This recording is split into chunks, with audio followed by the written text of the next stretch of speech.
Regardless of the characters I portray on TV and on the big screen, my tinnitus once buried me in a negative place where many of you are now, or have been.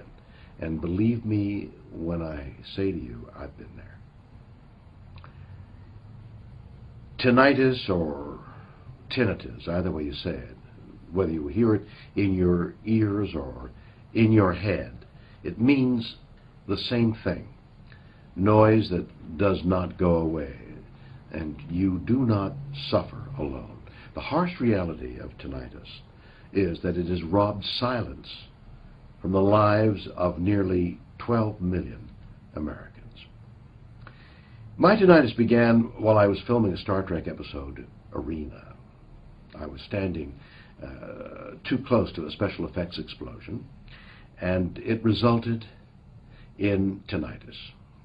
There were days when I didn't know whether I would survive the agony. I was so tormented by the screeching in my head.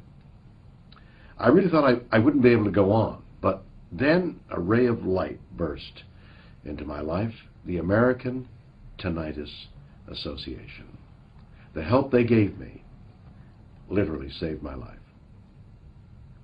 Recently, ATA's Chief Executive Officer, David Fagerly, visited me in Los Angeles and updated me about the work ATA is doing day in and day out to bring us all closer to a cure for tinnitus. They work with the best and the brightest scientists throughout the world who are investigating this terrible condition. What's unique about ATA is that they give us all the opportunity